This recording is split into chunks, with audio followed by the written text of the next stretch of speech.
पर्यावरणाचे संतुलन. मुलांनो, आपल्या पर्यावरणात अनेक अन्नसाखळ्या आहेत हे आपण पाहिलेच आहे. आणि अन्नसाखळ्यांमुळे प्रत्येक सजीवाची अन्नाची गरज पूर्ण होत असते.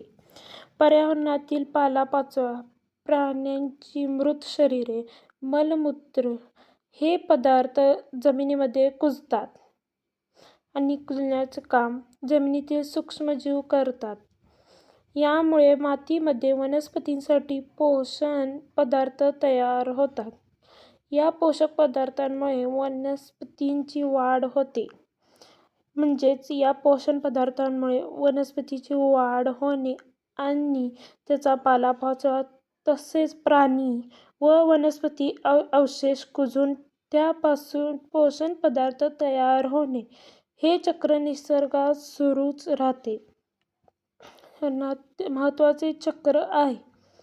आपल्या माहिती आहे की जलचक्रामुळे सर्व सजीव पाणी मिळते. पृथ्वीवर दिसून येणाऱ्या पाण्याचे चक्र जलचक्र असे म्हणतात. यामध्ये सूर्याच्या उष्णतेचा, समुद्राच्या पाण्याची वाफ होणे, वाफेचे ढग बनणे व पावसाद्वारे हे पाणी पुन्हा पृथ्वीवर पडून नद्यांद्वारे समुद्राला मिळणे या क्रियेत घडतात. सजीव श्वसनासाठी पर्यावरणातील ऑक्सिजन घेतात तर त्याच्या शरीरातील कार्बन डायऑक्साईड पर्यावरणात सोडतात. तर उंट वनस्पती अन्न निर्मितीसाठी पर्यावरणातील कार्बन डायऑक्साईड घेतात आणि तयार झालेले ऑक्सिजन वातावरणात सोडतात. हे चक्र निरनिराळे चालू असते. अशा प्रकारे इतरही चक्रे पर्यावरणात आढळतात, जसे सजीव किंवा निर्जीव.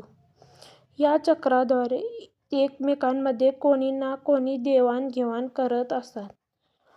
यामुळे पर्यावरणातील अनेक साखळ्या अबाधित राहतात आणि पर्यावरणाचे संतुलन टिकून राहते. सर्व सजीवांच्या अस्तित्वासाठी पर्यावरणाचे संतुलन टिकून राहणे खूप गरजेचे आहे. ते सर्व टिकून राहिले नाही तर सजीवांच्या अन्नसाखळ्या अबाधित राहणार नाहीत.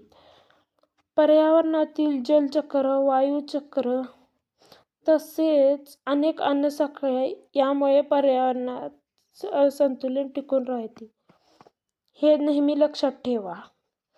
सर्व सजीवांच्या अस्तित्वासाठी पर्यावरणाचे संतुलन टिकून राहणे गरजेचे आहे. शिकलो. पृथ्वीवर असंख्य प्रकारचे सजीव आढळतात. पर्यावरणातील सजीव आणि निर्जीव घटकांचे एकमेकांशी संबंध असतात. वेगवेगळ्या प्रदेशात वेगवेगळे प्राणी, वनस्पती आणि सजीव आढळतात. पर्यावरणातील जलचक्र, वातावरणातील विशिष्ट वायुचक्र, अन्नसाखळ्या यामुळे पर्यावरणातील संतुलन टिकून राहते. यामध्ये हजारो वर्षांपासून संतुलन कायम राहिले आहे.